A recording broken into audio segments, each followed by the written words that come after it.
జై Shriram. How are you all? ఎలా ఉన్నారండి అందరూ? నేను బాగున్నాను. మీ అందరూ కూడా బాగున్నారని, ఇంకా చాలా బాగుండాలని మనస్ఫూర్తిగా కోరుకుంటున్నాను. ఇది ఫైనల్లీ ముక్తినాథ్ 8వ తారీఖున వెళ్ళామండి. జూన్ 8వ తారీఖున. ఇది మీరు చూస్తున్నది ఏంటంటే, ఆ లుంబిని నుంచి వచ్చేటప్పుడు లోకల్ నేపాలీ వాళ్ళు కనిపించారు. సో వాళ్ళతోటి అలా రిక్వెస్ట్ చేసి పిక్స్ తీసుకున్నాం అనమాట.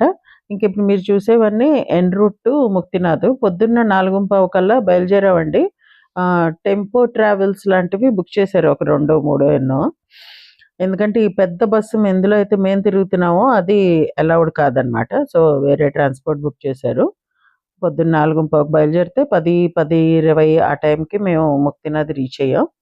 ఇంకా అక్కడి నుంచి నడవడం మొదలెట్టామనమాట. ఇగో ఇది నడుస్తున్నప్పుడు ఇది తీసుకున్నది. అక్కడ అన్‌ఫార్చునేట్‌లీ ఎక్కువ డోలీలు అవన్నీ ఎక్కువ లేవండి. గుర్రాలు ఇంకా కొంచెం ఉన్నాయి గానీ, డోలీలు చాలా తక్కువ. ఒకవేళ ఖాళీగా ఉంది కదా అని మనం వెళ్లి కూర్చున్నా లేపేస్తున్నారు. లేదు మీకన్నా ముందు నుంచి వెయిట్ చేస్తున్న వాళ్ళున్నారు అని. డోలీకి 4,000 అనమాట. తీసుకెళ్ళి గుడి దగ్గర దింపుతారు. మళ్ళీ మన దర్శనం అది అయ్యాక మళ్ళీ తీసుకొచ్చి ఎక్కడెక్కామో అక్కడ దింపుతారనమాట. ఆల్మోస్ట్ ఇంక పెద్ద నడవాల్సిన అవసరం ఉండదు. ఇదంతా దారిలో మేము తీసిన వీడియోస్. అక్కడ పొద్దున్న 5కే తెల్లారిపోతుంది. చాలా తొందరగా తెల్లారుతుంది నేపాల్‌లో. ఇది ఆ ఘాట్ రోడ్ అలా పైకి ఎక్కి వెళ్తూనే ఉన్నాము. కొన్ని కొన్ని చోట్లయితే రోడ్డు చాలా చిన్నదుందండి. ఇదసలు చాలా పెద్దదని చెప్పుకోవాలి. ఇది హెయిర్ పిన్ బెండ్స్ లాంటివి చాలా ఉన్నాయి.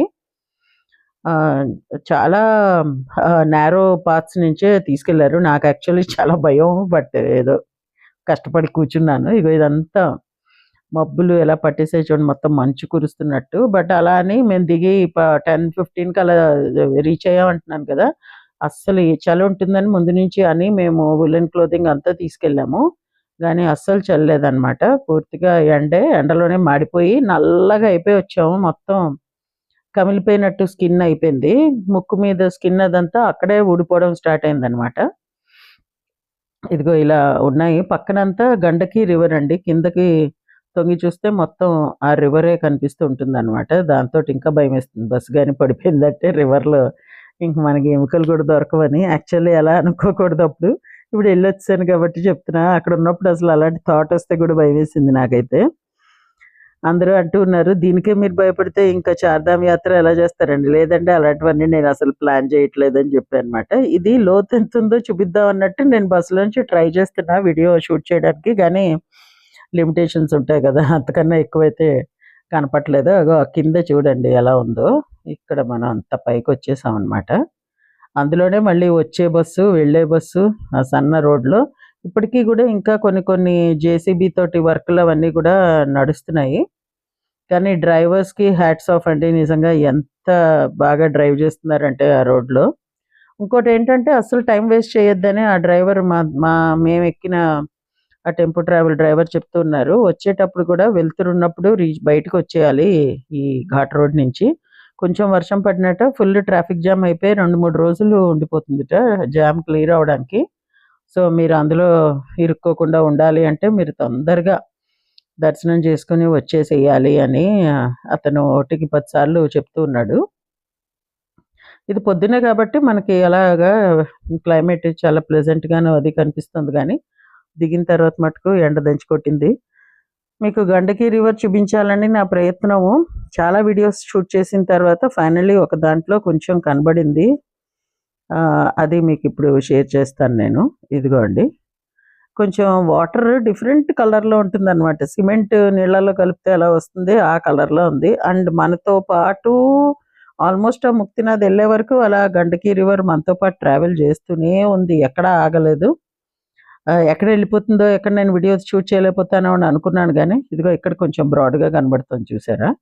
సో, త్రూ ఔట్ మనతోటి అక్కడే మనకి ఈ సాలగ్రామాలు దొరుకుతాయన్నమాట. చాలా చోట్ల అమ్ముతున్నారు. చాలా మటుకు జెన్యూనేనంట. బట్ కొనుక్కోవద్దని చాలా స్ట్రిక్ట్‌గా చెప్పారండి. అవి ఇంట్లో ఉండకూడదట. దానికి చాలా రకాల స్పెషల్ పూజలు చాలా చాలా హై లెవెల్ అంతా చెయ్యాలి. గుళ్ళలో వాళ్ళు చేయగలుగుతారు. ఇంట్లో పెట్టుకోవద్దు. ఇంట్లో పెట్టుకొని మనం సరిగ్గా చేయకపోతే దానిది నెగెటివ్ ఎఫెక్ట్ చాలా ఉంటుంది అని అంటూ ఉన్నారు. అందుకని నేనింకా అది కొనాలనుకున్నా గూడా చాలా చిన్నది తీసుకుందామని కూడా చాలా టెంప్ట్ అయ్యాను గానీ, ఇంకా తీసుకోలేదు. ఇక్కడ చిన్న చిన్న వాటర్ ఫాల్స్ కనబడుతున్నాయండి. ఇదిగోండి ఫైనల్లీ ముక్తినాథ్. ఈ లైన్‌లో నుంచున్నప్పుడు తీశాను. చూసారా ఎండ ఎలా ఉందో? సరిగ్గా 12కి మూస్తారట. 1:00కి మళ్ళీ తీస్తారట.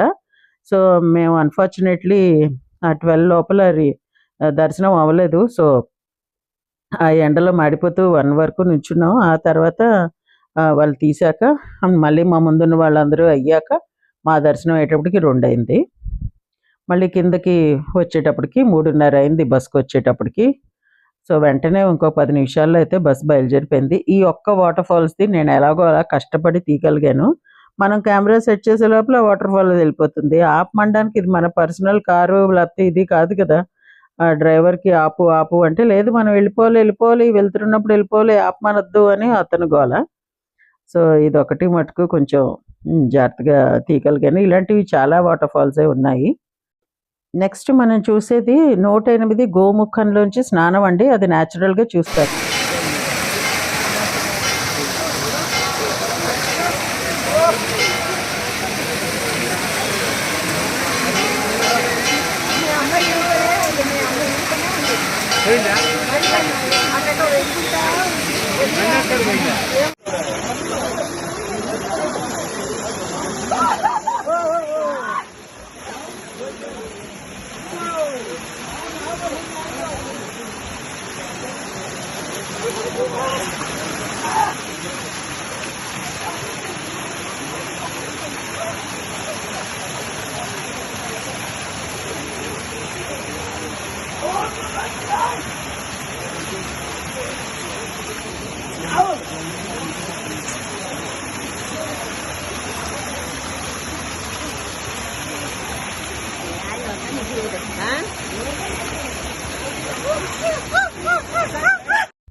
ఆ నీళ్ళు ఐస్ వాటర్ కన్నా డబుల్స్ చల్లగా ఉన్నాయండి. కొండల మించి వస్తాయి కదా! కిందేమో రాళ్ళు కాళ్ళలో గుచ్చుకుపోతూ వాట్ ఎన్ ఎక్స్‌పీరియన్స్ అనిపించింది. బట్ ఫైనల్లీ ముక్తినాథ్ దర్శనం జీవితం ధన్యమైందని అనుకోవచ్చు.